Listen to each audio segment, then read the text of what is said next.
It's always effort with you, isn't it? Always something with you. I'm going to put you in a slump, I'm telling you now for sure. No, I'm going to put you in a slump. I'll make sure these sort of hiccups are gone. Get over it off your gas. It's like a great big fart like I normally do. No. Why not? Banter innit? No. Okay. Banter innit? Shut up.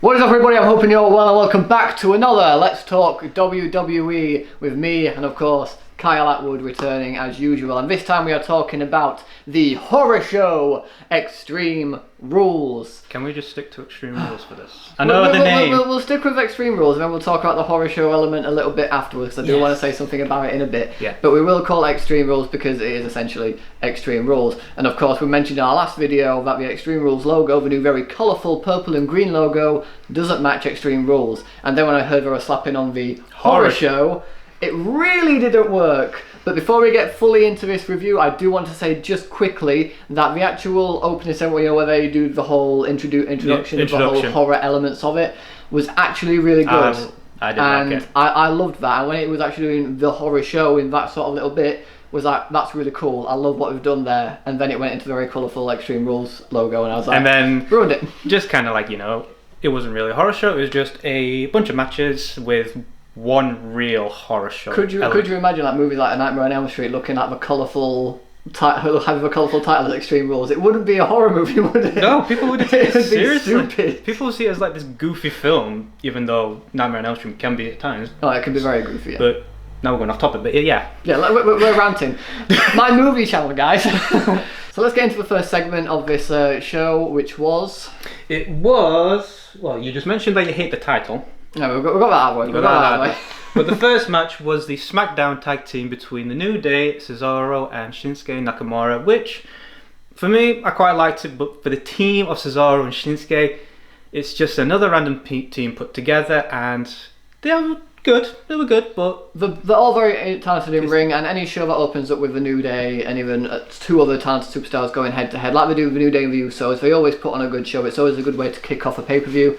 I don't think they did bad, if I'm being honest. No, they did alright, but again, I think it's just a tag team that's just been put together, and now they have to be with each other, and what's going to happen is they'll hold it for a couple of months, and then The New Day will retain it, and then it's just going to be like that again, so give it a hurt. Surprised you remembered you were going to do that. I know. For me, it was more the fact of like, wait, which hand is it going to be? This one or this one? I was like, I don't even know. I'm just so kind of like, yeah. We should also mention that it was a tables match, and there were a few really good spots. The final spot, of course, being Cesaro powerbombing Kofi through two tables, which did look pretty brutal, to be fair. It looked pretty brutal, but at the same time, though, with being from the second rope to the tables, there was a big drop for Kofi, but yet Cesaro managed to. Cesaro would have done it safely in a way to make sure that obviously it wasn't as impactful as it was looking out to be, but it did look it looked like it hurt. Cesaro, I still think, deserves a single run. He is such a talented superstar, literally one of the strongest people in WWE. Are you saying hurt to that? Yeah, because it's. It hurts you that he's not a single superstar. Exactly, that's me. I'm just going to go hurt for something that's bad, heal for something that's good, and Cesaro not getting a singles run is definitely a hurt. It's one of the saddest things you've ever done. It's one of the saddest ideas you've ever had. There's a reason why I got these gloves. Not because I like Bray Wyatt, but at the same time, that's just for banter, innit? This is going to be the best. But anyway, Cesaro and Shinsuke retained their titles. Not retained, sorry. They won the titles. They won the titles. I got distracted by your shitty hurt heel idea. I told you this was the idea. Well, no, we're really going off topic here. What is happening here? Either way, they won the titles. They are new tag team champions. So yeah, not a bad match overall in my opinion. I actually rather enjoyed it. I'm giving the heel for a good match, but bad for Cesaro. This is going to be great. So the next match that came up was the SmackDown Women's Championship, which was Nikki Cross versus Bayley. And Bayley, of course, healing it up as usual. Oh, badly. Badly. God, and it was done in a way. I'm really enjoying what they're doing with Bayley recently in terms of her heel. When she was first brought on as a heel and introduced as a heel, I was excited, but they didn't do too much with her heel character. The past few months, though, they've done actually a bit more with it. And while you're still a little bit iffy on it, I know you are. I was very iffy. I still really like it. I was very iffy when Bayley turned heel, because then it's like, what is she going to do? Like, what kind of heel characteristics can she do? As it's gone on, and as she's developed this, obviously, tag team with Sasha now, it kind of makes sense. Yeah, in this pay-per-view alone, she really full-on heeled it, which we'll get into a little bit more in a moment. But yeah, I was very iffy with Bayley as a heel, but now it kind of makes sense, and now we just need something to happen. We've been saying it for a very long time, but yet WWE will not do it as of yet, but they should. And after a pretty slow match, which I do feel went on just a little bit too long, Bayley ended up retaining her championship against Nikki Cross. It wasn't a bad match overall. I didn't hate it or anything like that. It was one of those that was just there, especially after a very good opener by the New Day, Shinsuke and Cesaro. Yeah. It was another one just to keep the match going, and it was fine. I enjoyed it. It wasn't bad. I think it was one of those matches where you had a good opener, and it was just like the one that to like calm it down. Yeah, I'm just liking the fact that he's a heel. This is great. Like, no discredit to obviously performers. They are fantastic in ring and they really did put on a good show. I think it just went on a little bit too long and it was a pretty slow match when compared to some I think that was like match they've had before. Like I said, I think that was more. Sorry. Thanks for that. But yeah, I think with that match, like I said, a good beginner with the tables, and then this was just a match to calm things down to then build back up. I think like that. So again, it was a good match. I'll give that a heel, but saying heel. You give it a heel. I'll think it like you're getting confused now, aren't you? Just a little bit, just left, right, something. Fuck me. What is wrong with your eye? I don't know. Something went in my eye. Alright, I think it's gone. Right, okay. Are you good? I think so. So overall, the match was good, a little too long, and I'm just hoping now what's going to happen next for Bayley and Sasha, because I think something's happening. I'll talk about when we get onto the Sasha match a little bit later, because we all want to talk about what could possibly happen in their future. I'm building up. Yeah, I know, we're building up. I'm building up, man! Oh my god. Shush. That's it. I slapped with my head. Slap with her, rub heel. Now you know why I've got these. You've done it because it's a stupid idea. It's gonna get his fucking views. Keep that in. So what is going on with this video? It's the horror show. It's the horror of a fucking video and all breaking shit. You wearing shit little gloves like this. You. I fucking hate you. Do we need to take these off? I'm not getting a heel there. Thank you. What is happening? Oh, we're losing control. Wait, really? I should just take these off. No, keep them on, it's fine. Go on, next segment. So after the SmackDown Women's Championship match, yes it was, just double checking, we had the Firefly Funhouse segment, which for me, I kind of liked. Because you got Bray as this mad scientist, like an experiment type lab thing, and that kind of has set up the story for what's going to happen later on in the night, so I kind of liked it. It was very interesting. I hope Bray Wyatt's still got control over the whole Firefly Funhouse segments, because he's clearly having a lot of fun with it. He's done it again in this, while it had that very over-the-top moment with him doing a shit little accent, which actually came off very funny and very entertaining. Oh, it was clearly meant to be cheesy. Yeah. I actually really liked it as a little segment. Give it a heel. It's just great. I'm just loving the whole Bray Wyatt thing. I'm just loving these gloves. Get them. Buy them. Buy them. We are not WWE Shop sponsored, but buy them. Next up we have the United States segment. Obviously something's going on with Apollo Crews where he may have been tested for COVID-19, which is very unfortunate, and hopefully he does get well soon. Something like that. Either way, it stopped Apollo from being able to compete tonight, and in doing so MVP basically crowned himself the new United States champion. And I don't know if we talked about the United States Championship look in our last video, because it wasn't really revealed. No, it wasn't. There was a rumour that the United States Championship will get a new look, and then it happened on a Raw sometime. I think it might have been a couple of weeks. And I think with this segment now, with MVP healing up by saying that I'm going to declare myself as the United States, it's going to give Apollo the chance to come back from whatever situation he's in, and basically with the original United States Championship, that's what I'm hoping for. And those two are going to battle it out to become the undisputed United States champion. And I'm hoping if that does actually happen, it will actually be a good match. I'm hoping. But the United States Championship itself, if you actually look for it, I don't mind. Obviously we mentioned that the champion part was a bit too it was in your face, but I feel like maybe on the waist of MVP to start it off with, that's a very arrogant thing to say for him to be champion. Is like, it's almost like he's showing it off that he is champion essentially. So I think it works at the moment, and him being crowned as well. I'm a bit upset that wasn't a match, and this is why I feel like general managers need to be brought back into these sort of situations, or even a commissioner or somebody of that role to say no. Someone to have come out and gone, you think you've just crowned yourself United States Championship, but actually I'm going to have a surprise opponent for you because we are going to have a match and then an opponent to walk down to the ring, and it would have been a really cool thing. Even if it's a non-title, as long as there's like a match there to set something up, make MVP look strong at least, to say, okay, now there's a reason why I have this title, and there's a reason why this is going to happen. Story continues. Heel. Yeah. MVP again did a good job on the mic as well, healing it up as proper, as usual.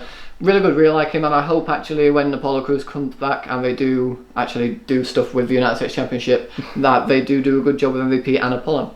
Yeah, what they're doing with the United States is what they did with the Intercontinental. It's just there, being passed out to people. So hopefully now, whoever wins, whether it be MVP or Apollo, they can bring something to the title. Get some credibility to the title. Yeah. So the next after the United States segment is Josh's favourite match of all night. Of all night. My favourite match of all night. It was his favourite match of the night. The eye for an eye between Seth Rollins and Rey Mysterio. And I'm hoping people can sense the sarcasm in your voice because because you really hated it, don't you? I didn't hate the match. I hated the stipulation. Like, I knew it was going to be called an eye for an eye, but I didn't know anything more than that because we unfortunately can't watch for weekly episodic things now because Sky Sports no longer has it. It's on BT Sports, so I'd have to get BT, but that's a lot of effort at the moment. Well, you just have to download the BT thing, but yeah, but I can't be asked. But yeah, essentially the stipulation, if you don't know what it is whoever pulls the eye out of their opponent's socket essentially is the winner. But it's so stupid. It's so stupid, Kyle. It was alright.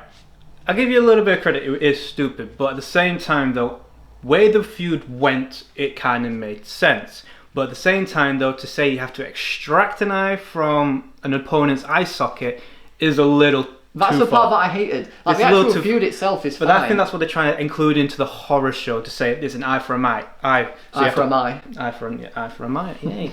But eye for an eye, where you have to pull it out, that's when they're trying to say, oh, it's a horror show, when really it wasn't real. But the ending was quite confusing, actually, because we kind of have an idea who was going to win, but the way it ended was very... Well, there was rumours that it was going to be a CGI at first, and then that's very hard to say. CGI. Yeah. So CGI at first, but then obviously that was debunked, and it was said it was going to be a prosthetic eye. So then I don't know if they were going to. I don't know how they were going to do that. Yeah. But you only got a slight glimpse of it. Obviously, Rey Mysterio did lose this match. Seth Rollins won, and you kind of just got a glimpse of a slight eye, as if he was covering it, as if it had fallen out of his socket. And I saw that, and I laughed. It looked stupid, it looked dumb. I mean, the match itself wasn't bad. They're both great in ring. And I mean, Rey Mysterio hasn't missed a single beat. That's my phone over there. Rey Mysterio hasn't missed a single beat. He is still as athletic and charismatic as ever, even in ring. And Seth, of course, is fantastic, healing it up as usual. I love his Monday Night Messiah gimmick. Yeah, I think it's actually... First, with that, I was a bit, okay, let's see where this goes. He's really made it his own. But again, it was... The ending, though, it was just very confusing because Rey Mysterio... eye was against the steel steps, and obviously in the weekly thing that's what happened, that's how he lost the eye per se. And then you saw like the prosthetic eye, and then that was it. Then people were just like silence, it was just dead, and you're like, what's happening here? Then Seth Rollins ended up puking over the place. Now if he props to Seth Rollins as well for there to puke on cue, because I assume that's what he did there, unless they passed him something to put in his mouth while the camera wasn't on him, and he did it then. But you know, again, it was just a very weird ending. So for the ending, I'll give it a hurt, but for the match itself, at times there were some really good spots in there, but it wasn't amazing. It was a disappointing match, I won't lie. It wasn't my favourite match at all. I think for me it was my least favourite of the night, if I'm being honest. I think they could have done a lot more with the eye for an eye, or done something different to it, but all in all it was just there, and now we've got to see where this feud goes, because Rey Mysterio is going to be out for a while to get the eye socket. What I've got to give WWE credit for is when they had a little segment with Charlie I can't pronounce the last name, Caruso? Yeah, Charlie Caruso, yeah. Caruso, that's it. Charlie Caruso, where she started saying, oh well, Rey Mysterio's got this and the doctors say this, and so hopefully he can get his eye saved, so basically it won't be like a kayfabe thing of, oh, he's lost his eye and then he'll come back next week and have his eye back, and you're like, wait, but didn't you lose that eye? So props a little bit for WWE for keeping the kayfabe of that sort of situation, but also when she was explaining it, I was going, that's dumb. An actual doctor actually would not turn around and say, as long as the nerve is connected to the eye socket and blood vessels, XYZ. I don't think. I'm not a doctor. I don't know. It could be. I don't fucking know. But it sounded stupid. Just a bit. We've been going on this for a little while. Let's go into the next part. So the next match we had was the Raw This is a Raw Women's Championship, which of course was Asuka defending against Sasha Banks. Now, the match itself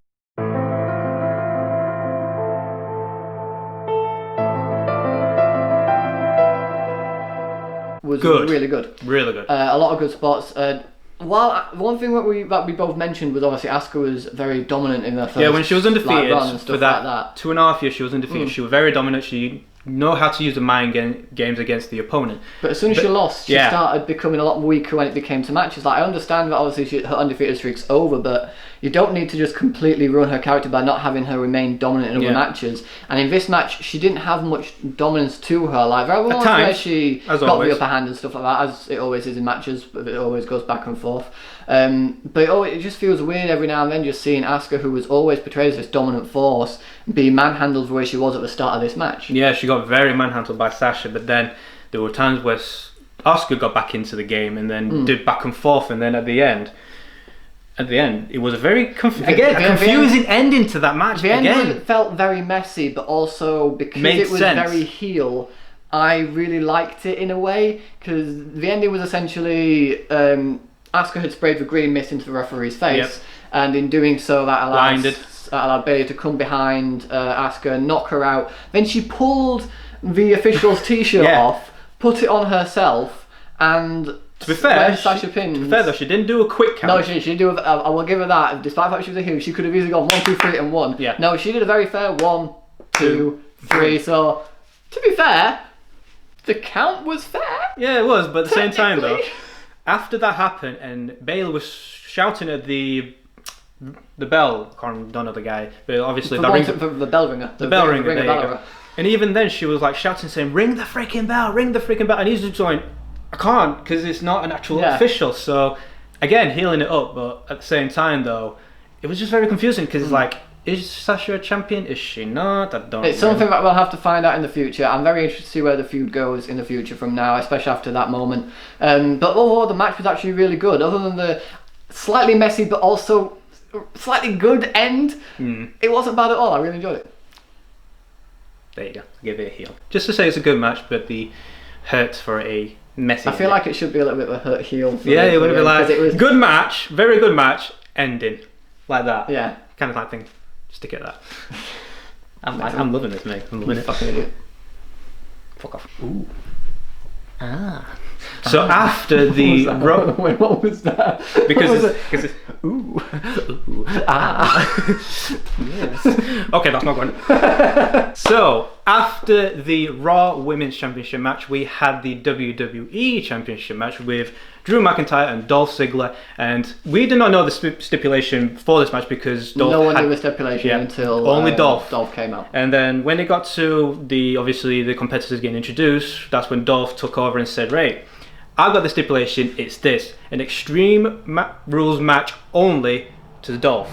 If Drew did any sort of got counted out, disqualification, anything that would normally give the champion's advantage was stripped from Drew." Completely stripped from Drew, and Dolph, I would say, did really good in this match. It was a very smart move on his part to make it Extreme Rules only for himself and not for Dolph. As we saw the first part when he got the chair and then Drew blocked it and grabbed the chair. Yeah, and then he was in cross minds, and also on the outside as well, where he was about to suplex Dolph through a table because he realised he couldn't. Yeah, he realised he couldn't do it, so he had to switch it and do it on the floor. And you saw it then; it played with Drew's mind because he's like, "I've got nothing for me," and yet Dolph has got everything. And one of those as well, Dolph could have kept beating down on him outside the ring to get him counted out on one of the matches, so Dolph constantly had to make sure he was rolling back into the ring to break the count to then go back out if he wanted to. I mean, there's a good couple of times it happened, like twice that Drew was very close to it. Twice when I was a bit like, oh no! Yeah, very, very close, but in the end though, at the end, Dolph got very irate because he was like saying, "Why won't you die?" sticking to the horror show theme. But yeah, and then he was setting up for the switching music, per se, more like the super kick now, because, Shawn Michaels only does that. And then before you know it, Claymore out of nowhere, and then Drew would kick up and Claymore, that was actually really well. It came out of nowhere. I would have preferred it if he'd have ducked under a super kick and then gone for Claymore. That would have made more sense, but I think it was so quick. It was so quick, you're like, what the hell just happened? Yeah. And then he retained, and I'm just like, ooh. Because I was saying, because we had like a prediction, and I said that Dolph could have won it because I'd not like signed the results for it or anything like that. And then I was just like very concerned. It's like, did Dolph actually win? I don't really know. Dolph could have easily won with the advantage that he had. Well, yeah, right he had. It was a very smart move on Dolph's part, and he could have won the championship. And to be honest, if he had, while I wouldn't have necessarily liked it because I do like Drew as a champion, I think he could have a really good. Needs long a little run. bit longer. Yeah, he does definitely need a bit longer. If he had lost it, I'd have understand because of a stipulation, it would have made sense for him to lose. But he didn't. He did retain. It was a really good match. They both put on a fantastic show. A lot of really good hard hitting spots in their match. And yeah, I can't fault that match at all. I really enjoyed their match. I think it's going to be interesting in where their feud goes from now on. Because Dolph is going to try anything and everything, because the two had a history before. Which I love them playing off of. Obviously, when Drew first came back, he teamed up with Dolph. Yeah. So I'm very happy that, because I originally thought they were going to break up and feud then. So the fact that they just broke up and didn't really do much, and now we're bringing it back now, I really like. Yeah. So it's going to be interesting what happens from then on. And now we move on to our main event, which was the Swamp Fight: Bray Wyatt versus Braun Strowman, a non-title match, which I didn't know at the time. I thought it was that much. You got confused at the end for that. A little bit. It was like, no, it's not. But it's another one of those cinematic matches that WWE are doing, and a lot of their cinematic matches beforehand have been pretty damn decent, if not albeit entertaining. Obviously, the one most recently was obviously the Street Profits and Viking Raiders. Yes, when they did. I absolutely loved. That was good. Hilarious. I loved that so much. The Street Raid. What was it? The Street. It was the Viking Profits. The Viking Profits. Profits. The one I made. What like you accidentally predicted? I know. Yeah, that was amazing. But yeah, that was great. But this match. This match was. This is where I want to bring in the horror element part of it. Yeah, this is horror show. This is where the horror show came into it. That's fitting for it. Because it did come in. Obviously, we didn't make it like overly horrific because it is still aimed towards kids as well. We have to entertain kids, so we're not going to make it overly terrifying. But it did have a lot of good horror elements in there. They played a lot on Braun Strowman's past with Bray Wyatt. With a very interesting moment where he came face to face with his old self. Yeah, it did. That was. Because I looked at you and you looked a bit confused. I was like, what? But then I went, no, it makes sense because he's battling his own personal demons in here. So that, when the old self hits him in the back, and you're looking up at it, that made so much sense because it's like his old self. It's like when they also brought Alexa Bliss in as Sister Abigail, because it is again playing on the fact that obviously doing the mixed tag challenge they were together, weren't they? They were Team together. Little Big, I think it were. But even still, they had like a good connection because those two were real good friends as well from that. And then so to see playing on that. Alexa being Sister Abigail, not only is it bringing the Sister Abigail character to life like it should have done ages ago, but it also made sense Alexa playing her as well because it's Braun. Braun's personal past, it's all his own personal demons that he's battling with. Another mind battling situation, and again, the entire thing itself, cinematic, and I loved it because WWE can only do so much without any audience. So if they had an audience, I don't think they would have done this. But since there is no audience, they've got time, they've got an actual feud to actually work with. That's where they set it up right, and I really liked it. Yeah, I really, really enjoyed it. And can I just say, Bray Wyatt looks proper massive. Like, he looks like he's getting bigger and bigger every time I see him. Like, he's in great shape for a guy, considering when he first started. When you compare him from the Eater of Worlds when he first appeared as Eater of Worlds to the way he looks now as Eater of Worlds. He had the upper chest and everything like that, but he didn't have it to. It didn't. He's proportion. Bulky. He didn't proportion it right. Now, since the break from when he was with Matt Hardy to the Fiend debuting, that's when he had a lot of time to bulk up. And my God, did he bulk up, and he's only bulking up even more. Yeah, it looked like the shirt he was wearing was just going to rip. As soon as he bent his arms, his sleeve was just filled up like the sleeve was going to...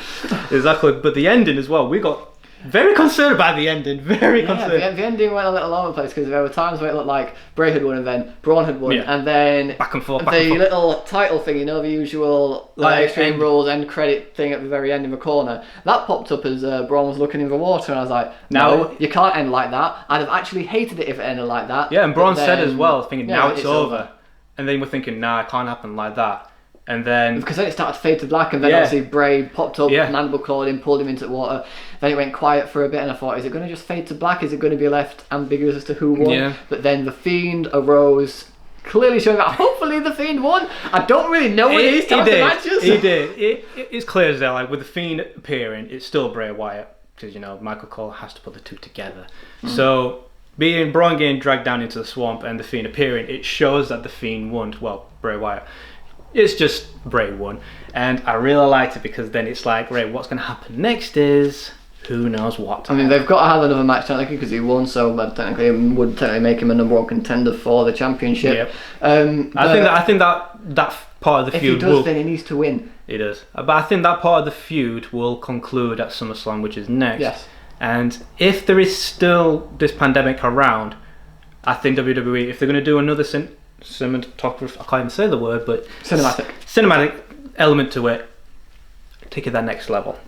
Take it to the next level. Play both of them as well as you can with their characters. Then that would be bliss. Pun. Heel. Yay. You're a fucking idiot. I know. So yeah, overall, Extreme Rules, or the horror show at Extreme Rules, wasn't that bad. No, it wasn't. Actually, pretty decent. I was expecting it to be not a bomb, but at the same time, like, just there. Because when they include the horror show into it, I thought, here we go, they're going to try and make something bigger than actually I don't think it was an amazing pay-per-view, don't get me wrong. The matches were enjoyable as they were, but it's not a pay-per-view that I'm desperately wanting to see again, other than maybe the Bray Wyatt Swamp fight, because I did actually really enjoy it. It's one of those Other pay-per-views. than that, I wouldn't want to go back and watch other matches, so I don't think. I think it's one of those pay-per-views where you watch the first match, you get into it, and then the next... You got your filler matches. Yeah, the next 2-3 you can just like do whatever, it's in the background. Maybe for the eye for an eye, maybe if you really want to be like, ooh, interesting. Definitely for the WWE to pay attention to, at least. And then finally this one fight. Pay attention to the tables, the WWE, and the Swamp. That would be, for me, a good pay-per-view, really, because all the others are just there. Yeah. Not a bad pay-per-view, no bad matches, really, just ones that were filler ones. But yeah, really enjoyed it. Every superstar gave a really good performance. Obviously, they were fantastic in the ring. They did very, very, very good in ring work. A lot of good spots here and there. So yeah, I enjoyed it. I think I'd give it a 6 out of 10 personally. For the main event itself, I'll give that an 8. For the main event, I'd probably give it a 7. There were moments where I was like, I'm confused, but I really love it as well. I paid attention, so it's all good. That's why I give it an 8. I paid attention. Yeah, but you got confused. I didn't. But still, I give the main event an 8, and then the rest of the event. You give it a 6, didn't you? I give it a 6, yeah. I'll give it a 6.5 just because of... I think that extra half is from the Raw Women's.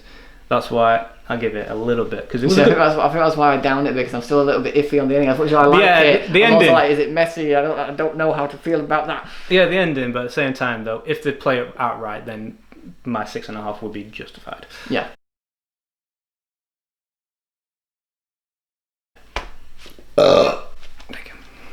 Nice, that's a good way to end the video on.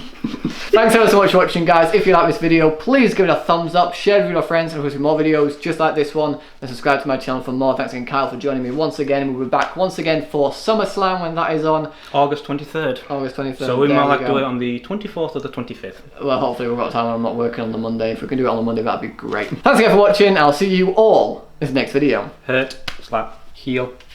I fucking hate you. No, you don't.